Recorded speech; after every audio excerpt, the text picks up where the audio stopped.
What you doing down there? Oh, waiting on my pallet. Waiting on a pallet? Getting my pallet down. Okay.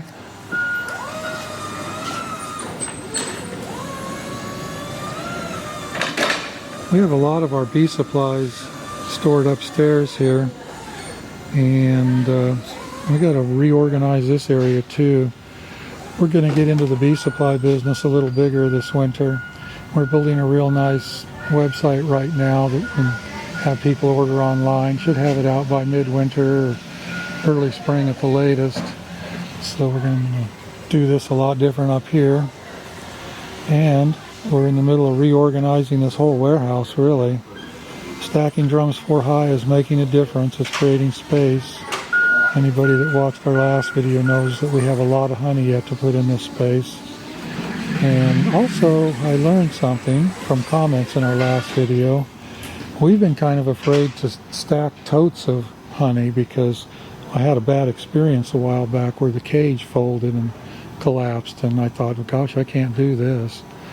But we had a lot of people comment that they do it all the time with no issue, so we're going to revisit that. I might have just had a bad cage at that one time, and if we can stack totes, that'll help us a lot too. The totes at this moment are actually outside the back door there, covered up with a tarp, which is really no way to store honey, but that's where we're at the moment.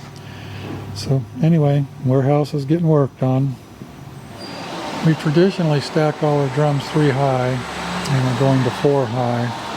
I've resisted that in the past because it made me a little nervous, but you just got to do it. And give us 25% more space wherever there are drums stacked, so I feel like we got to do it.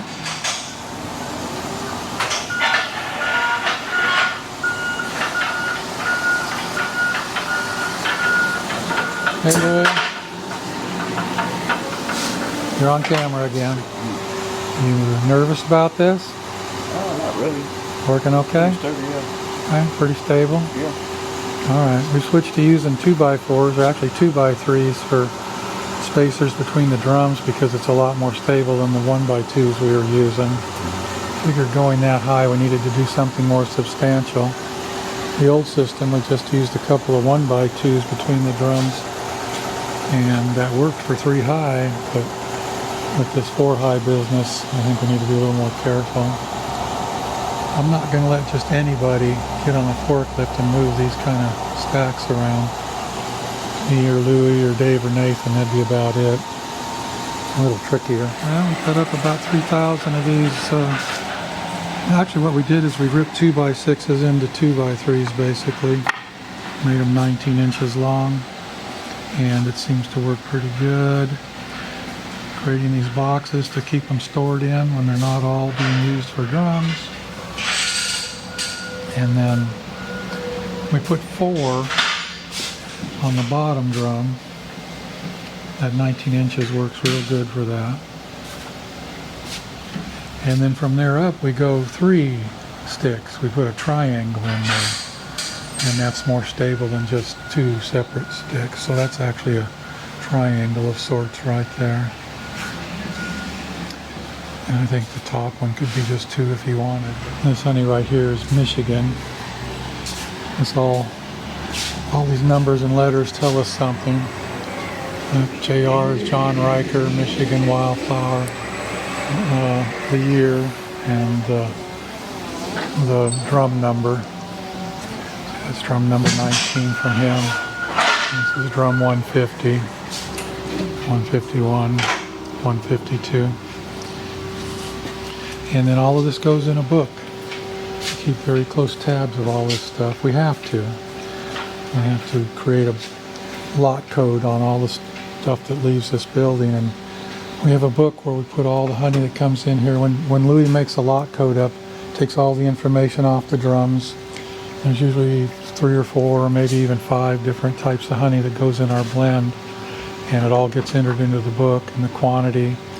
And then he creates a lot code that from that point forward goes on to the tanks and then the jars that are bottled and invoices and things like that that go out the door.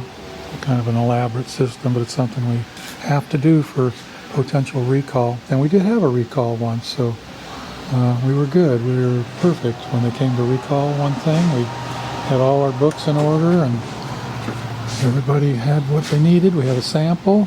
Turned out to be bogus. Somebody had actually called into South Carolina, said our honey had a substance in it that was not good. So the South Carolina inspectors came in and took a sample. Got in touch with our Georgia inspectors and they came and took a sample. And all the books were good. And it turned out to be something that cannot live in honey.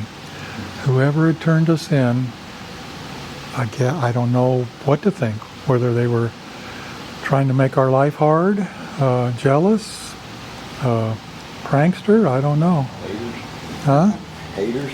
Haters, yeah, haters, I don't know.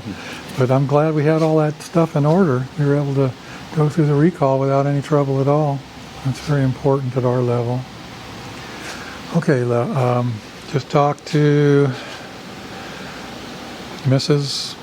What's her name? Linda McCrill. Scott's up there loading right now. That's going to be here in a couple of days. Let's see. Taylor is loading in Homerville tomorrow. That'll be here the day after that. It's Triple H. Triple H, yeah. The list just goes on and on. Louis in a tough position right now. I just keep putting it in here and tell him to figure it out. It's your job, Louis, not my job. So I think this going 4 high is a big step in the right direction.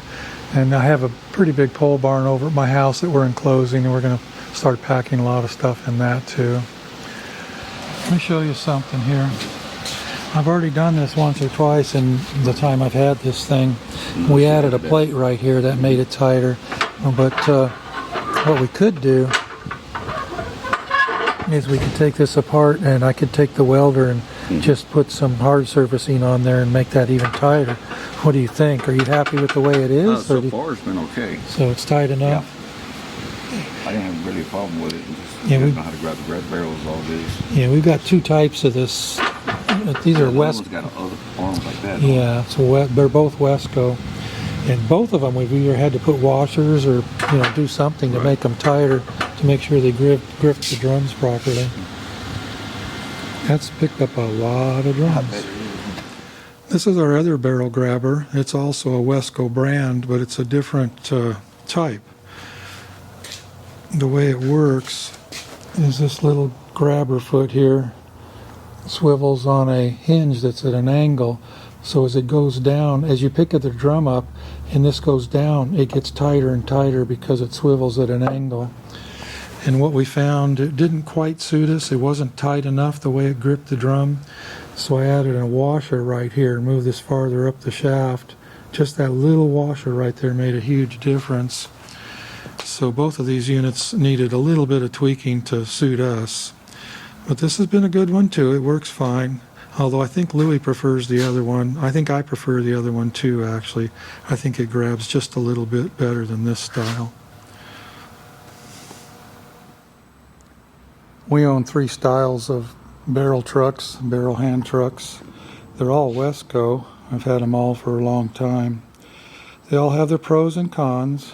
I know there's other makes and models, other manufacturers that are just as good, perhaps better, I don't know. But these Wescos have been okay. This one's not standing up because the kickstand bracket is bent. That's one of the first things that happened to it when I bought it 25 years ago. It also used to have wheels, little plastic wheels on these shafts. It was made for turning the drum on the hand truck. One of the benefits to this hand truck is that you can pour honey with it. And I'll show that in a moment, how that works. This is the least favorite of ours for moving drums of honey. I bought it in the beginning because it was you could do 2 tasks with it. You could pour honey, you could lay it down on its wheel and feet here for pouring a drum of honey out, or you could move drums. But as far as moving drums, it's the least favorite of us around here. This is the one that Louis uses the most. These feet are replaceable. You can replace these feet on Wesco and trucks. He's got a bungee cord that holds this grabber down. This grabber has moved a lot of drums and it's not very sharp right there anymore. The little thing's kind of worn. So he uses the bungee cord to hold it down on the drum, which I'll show in a moment. This one we don't use much. It works, it moves drums just fine. And I'll show the pros and cons of this one in a moment too. Set this camera up on a tripod and give a demonstration of lifting this drum with all three. We used to have a fourth one. I called it a saddle barrel truck. It was really specifically meant for pouring out of, but it was really very poor for moving drums, so I ended up selling it.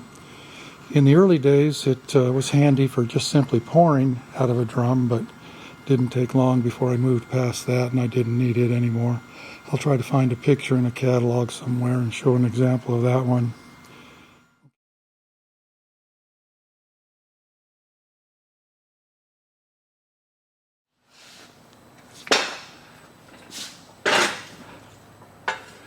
This has kind of a dual length handle. Some drums are kind of odd and need that longer length. We use a short one usually. This one's very adjustable. They're all adjustable. Anyway, if you have a bunghole on your lid right here, you can put a valve in there and pour out of this drum if you sit on the floor. And believe it or not, I did a lot of filling sitting on the floor, jars, buckets, whatever. So that's the good thing about this one. But as far as moving drums and just lifting them and moving them, this is the least favorite here. One advantage is that you can move the drum without literally holding it. That one right there, you've got to kind of keep it propped properly physically. You don't have that extra set of wheels to roll on.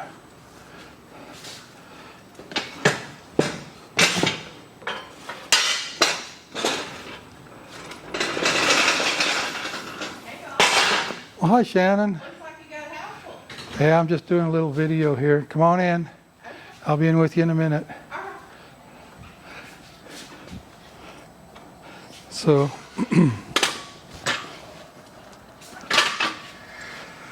this one actually does have a kickstand that works, functions. It's bent on, yeah, the first thing I did was bend the kickstand on that other one. This kickstand works. It's handy.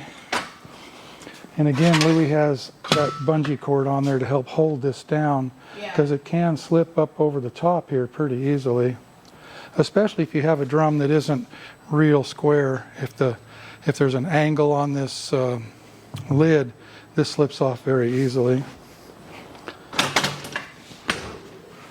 So once again, this one's pretty easy to push the drum around on. You don't have to balance it.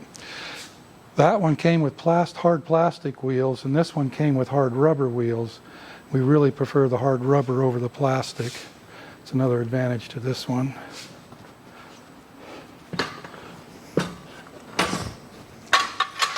That bungee cord really helps.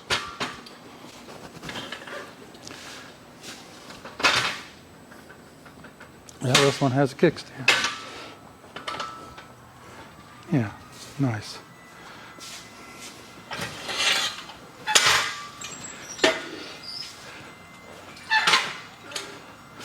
As far as pulling a drum over, this one's probably the best. It has this kind of a hinge down here. It's an odd mechanism. It works pretty good for pulling a drum over. If you're not very big, a small person, not big and fat like I am, this one would probably be the best one for you. It pulls the drum over the easiest. The only disadvantage to it is you have to balance it. You don't have that extra set of wheels. I think that's why Louie prefers that one the most. Like I used to unload semi-trailers with a barrel truck. I liked that one because I could balance it and just push it without having to balance it myself. I'd balance it on the four wheels. Much easier that way. So this is, out of these two, this is the least favorite. But out of all three of them, that one that pulls over for pouring out of is really the least favorite. It's the hardest to pull drums over, least convenient unless you're pouring, then that's the one to have.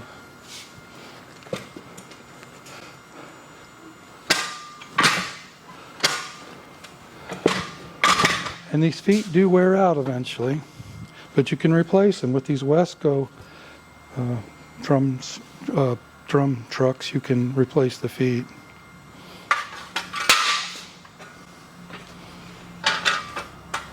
You see how that hinges. Pretty slick mechanism.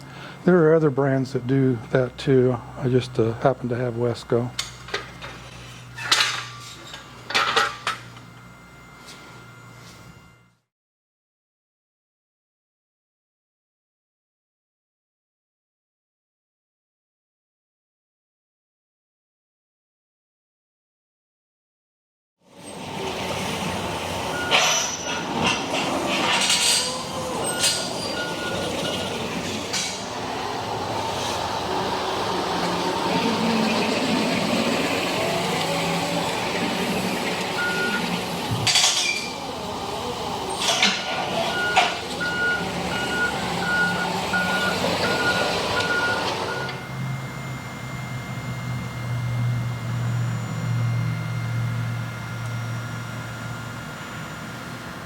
Shannon, this is your fault. You walked in while I was making a video, so now you got to be on it. Okay. Did you get me on a video? No, I've never had you on a video. Oh. Sish is shy. So this is Christina, who's been with us for a few months, who's not shy. Not at all. And this is Sish, who never shows up because she doesn't want to be caught on camera. But I got you this time. You got no choice this time. Well, you'll see I'm not photogenic. And then this is Shannon. She's a professional, very professional bookkeeper. We've hired her full time, and she's going to give Suzette a lot of time off. Yes. So Suzette's trying to retire, and she's getting close to it. So Shannon's going to help me run this place. Yes, I am. And she has a lot of experience with management and bookkeeping. And how long have you been here now? Two and a half. 2.5 months? Yes. So, and she's still smiling, and she's still showing up to work, so I guess it's all good. Yeah, it's all good. All good. All right, great. We're ready.